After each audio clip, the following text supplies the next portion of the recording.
ए बुचुल भैया, एगो औरत अपना पति से कहत रही कि ये राजा, अरे एगो तो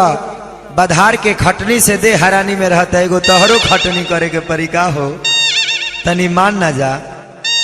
उ का कहत रही,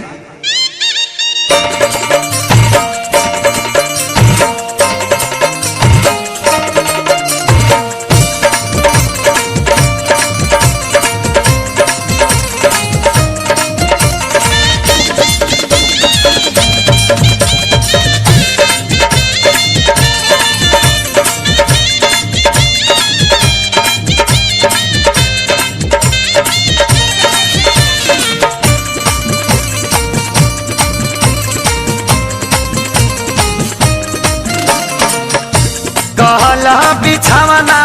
खरिहानी में ना डालो, परसनी में ना डालो, परसनी में सैया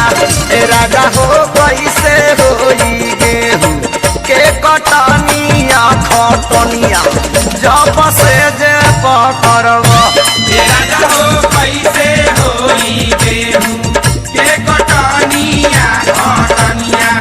जब से जे पकड़ब। कहला बिछावना खरिहानी में ना डालो, परसनी में ना डालो,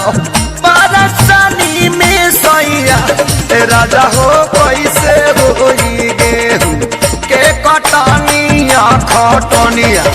जब से जे पकड़ब राजा हो कैसे होई गेहूं के कटनिया खटनिया जब से जे पकड़ब। अरे दिया हो दिया गाना गाना, अरे काहे महेश भैया राजा हो जब जल्दी दिया राजा हो तो हम मोले अनुसार या राम ज्ञानी मोले अनुसार।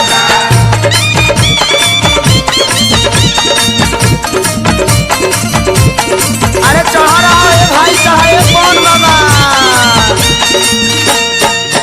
फूटते किरनिया सौसे देहिया टाटाई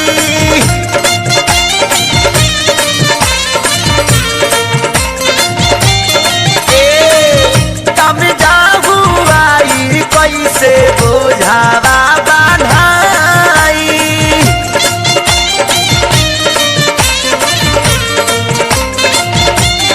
गलतिया गलत किए राजा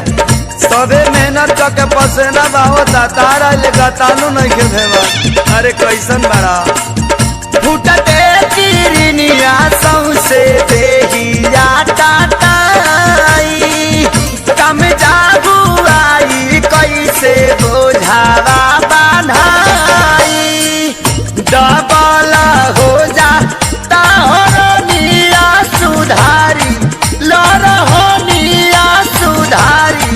लरहोनिया नु हो बलमदी कैसे होई गेहूं के कटनिया खटनिया जब से जे पकड़ब